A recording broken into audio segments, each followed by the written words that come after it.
안녕하세요. 최수일의 기고만장입니다.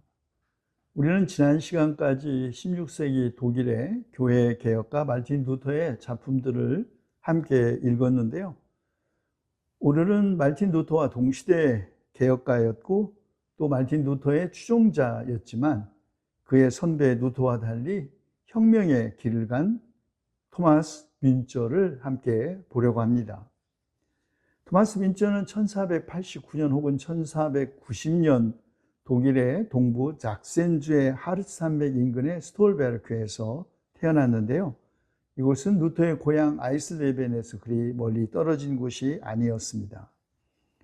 라입치히에서 신학을 공부하면서 특히 성서 연구를 깊이 했을 뿐만 아니라 독일 신비주의자이자 설교자 또 신학자였던 요한네스 타울러, 하인리히 소이세, 또 이탈리아 출신의 신비주의자 피오레 요아킴 등 신비주의 작가들의 저작도 탐독한 것으로 알려져 있습니다. 공부를 마친 토마스 뮌처는 말틴 루터가 소속된 같은 수도의 아우구스티누스 수도의 수사가 되었습니다. 토마스 뮌처는 1519년 그가 29살이었을 때 그보다 6살 연상이었던 말틴 루터를 처음 만났고 루터의 개혁 사상에 아주 깊이 매료되었습니다. 루터 역시 뮌처에게 깊은 인상을 받았던지 그를 작센주의 도시인 스비카우 교회의 교역자로 추천을 했습니다. 당시 작센주는 직물 산업이 크게 발달했고 또 은행 자본의 투자를 바탕으로 아연, 구리광산을 개발해서 상당한 부를 축적한 도시였습니다. 그런데 이 도시에 니콜라스 토르히라는 신비주의 신학자가 있었는데요. 그는 아주 급진적인 제세례파 지도자였고 또 환상과 꿈을 통한 아주 직접적인 계시에 기초한 성서주의를 가르치면서 하나님의 정의의 이름으로 기존 질서를 전복하라고 그렇게 권고했습니다. 당시에 아주 비참한 상황에 처했던 도시 프롤레타리아트들이 그의 주변에 몰려들었고 뮌처도 이들과 합류했습니다. 치비카우의 예언자들이라고 불린 이들 집단의 생각에 뮌처도 동의했지만 1521년 스비카우 시위원회가 스토리히와 뮌처를 추방합니다. 추방된 뮌처는 다른 개혁자였던 얀 후스의 활동 지역이었던 보헤미아로 도피하죠. 그런데 이곳 프라하에서 뮌처는 프라하 선언이라는 아주 대중적이고도 정치적인 경문을 발표하는데 바로 이 경문이 토마스 뮌처의 첫 번째 신학적 저서라고 하겠습니다. 그러나 프라하의 루터파 지역도 이 신비주의적이고 또 예언자적인 뮌처를 아주 위험한 인물로 보았습니다. 프라하에서 지지자들을 모으는 일에 실패한 뮌처는 또 한 번 쫓기는 신사가 되어 독일 곳곳을 떠돌다가 1523년 알슈테트에 정착합니다. 작센주에 속했던 이 작은 마을의 인근에는 만스펠러 백작 소유의 구리광산, 은광과 금광이 있었습니다. 그리고 이 무렵 뮌처는 당시에 환속했던 수녀 오틸리에 폰 게르센과 결혼을 하죠. 알슈테트에서 뮌처가 가장 먼저 한 일은 예배의 개혁이었습니다. 독일어로 찬송을 부르고 평신도들에게까지도 포도주를 주는 이종 성찬을 집례했고 또 루터가 번역한 독일어 성서 한 장을 통째로 읽는 형태로 예배를 개혁했습니다. 뮌처의 이런 개혁적인 예배에 광산 노동자들과 농민들이 모여들기 시작했죠.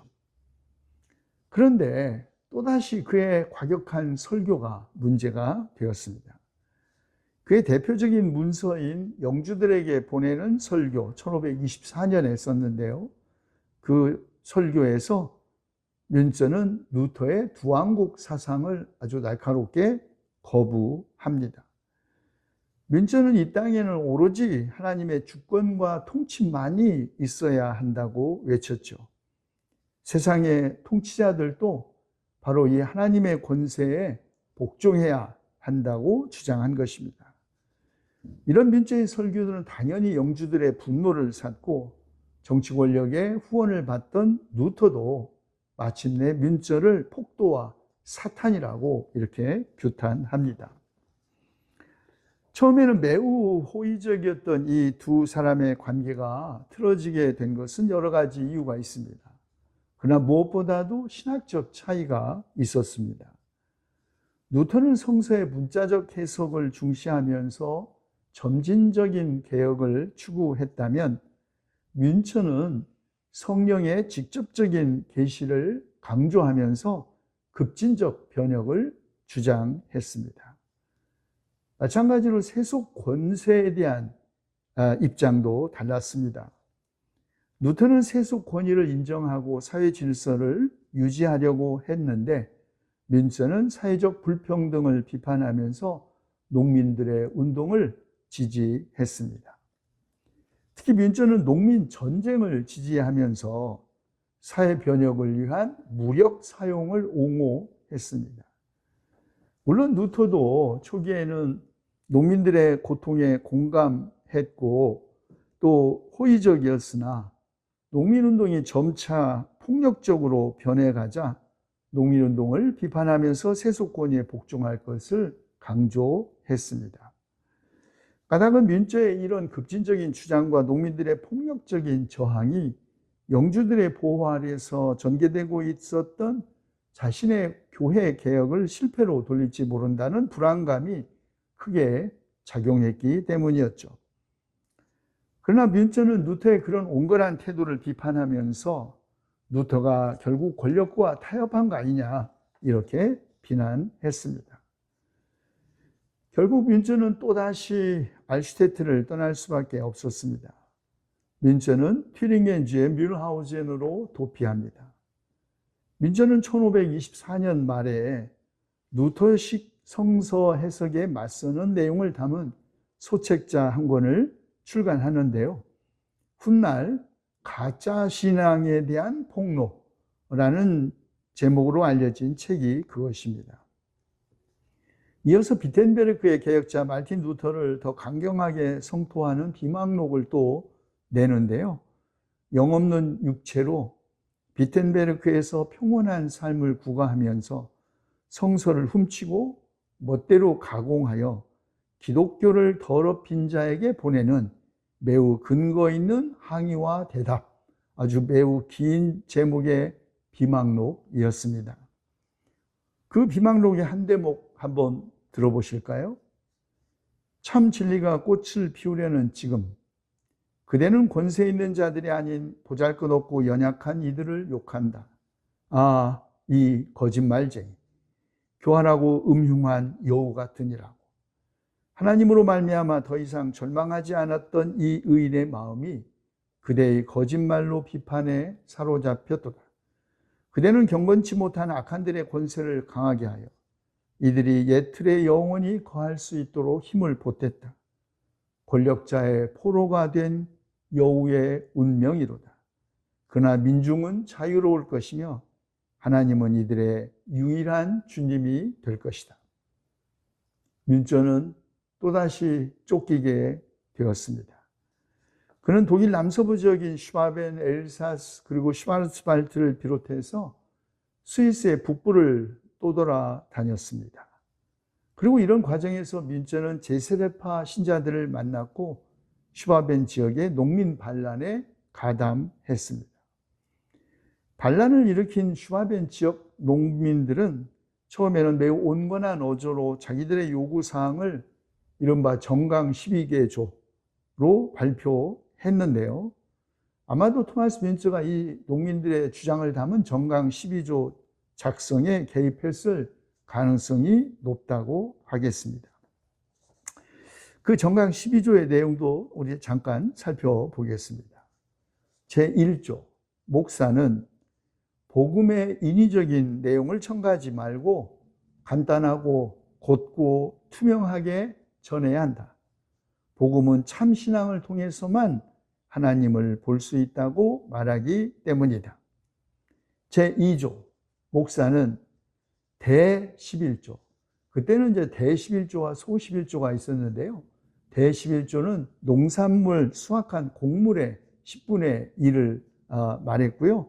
소11조는 수확한 곡물이 아닌 여타의 다른 물건에 대한 10분의 1 헌금을 의미했습니다. 그런데 목사는 대11조에서 사역의 대가를 받아야 한다. 그리고 남은 헌금, 마을의 가난한 사람들을 구제하고 전쟁 세금을 납부하는 데 사용해야 한다.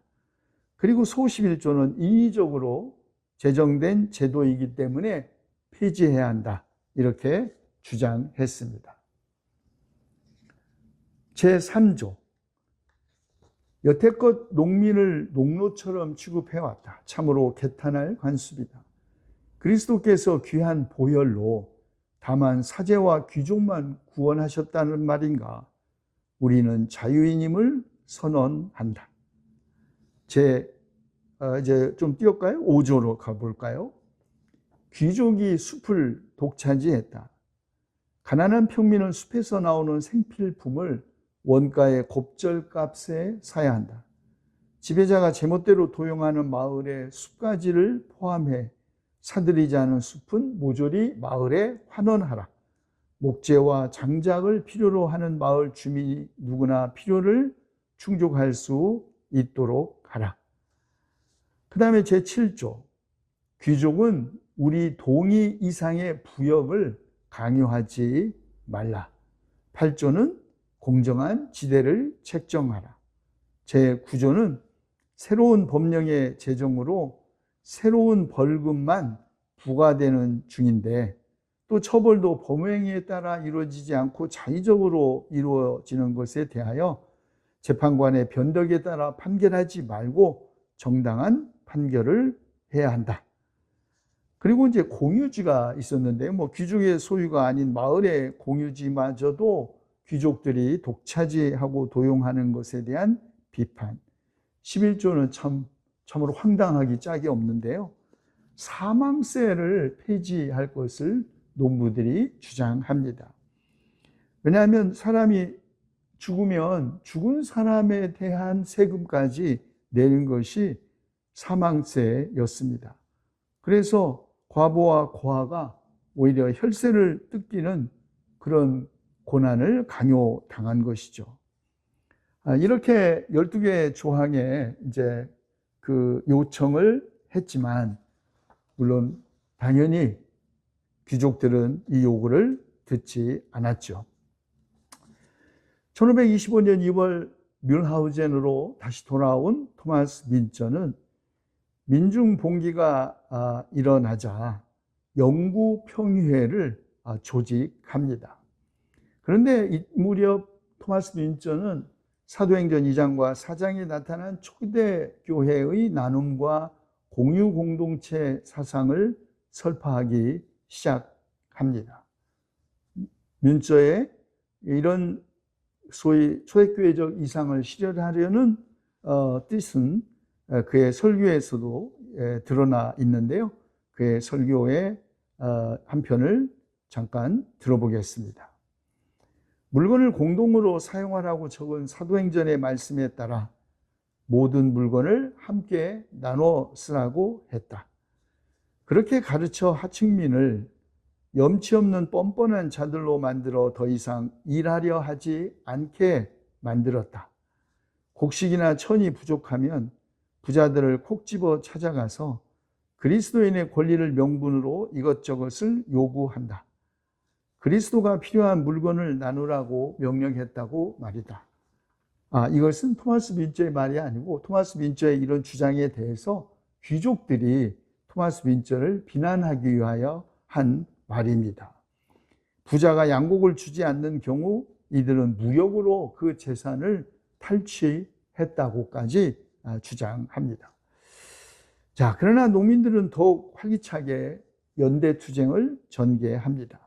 그리고 마침내 1525년 봄에는 슈바르츠발트와 슈와벤 일대까지 농민들의 봉기가 아주 널리 퍼지게 되었습니다. 그런데 종교개혁자였던 마르틴 루터는 처음에는 농민들의 입장을 지지했다고 말씀드렸죠. 그러나 점차 농민들의 저항이 격렬해지고 과격해지자 루터는 태도를 돌변합니다. 그리고 심지어 영주들에게 경문을 보내 반란 농민들을 잔혹하게 진압할 것을 호소했습니다. 루터의 입장을 들어볼까요? 이 농민들은 하나님과 사람들에게 세 가지 끔찍한 죄를 지었다. 이 죄로 말미암아 그 육체와 영혼은 1000번 죽어도 마땅하다. 첫째, 농민들은 자신들이 위탁한 권위당국의 신민이 되기로 복종함으로써 충성을 맹세했다. 또 누가복음 22장 25절에 카이사르의 것은 카이사르에게와 로마서 13장 1절에 각 사람은 권세에 복종하라는 하나님의 명령을 따른다. 그러나 이들 농부들은 제멋대로 마치 신성모독과 같은 방식으로 이러한 복종을 위반하고 말았다. 게다가 주인에게까지 대들기까지 했다. 그러므로 그 육체와 영혼을 잃어도 마땅하다. 아주 이렇게 주장했습니다. 그러면서 마르틴 루터는 이어서 농민들은 반란을 획책했고 자신들이 속하지도 않은 수도원이나 성에 쳐들어가 물건을 훔치고 약탈한 것은 신성모독이 노상강도와 암살자나 다름없는 이들의 육체와 영혼은 2번 죽어 마땅하다. 셋째, 농민들은 끔찍하고 고약한 죄를 복음으로 포장한다.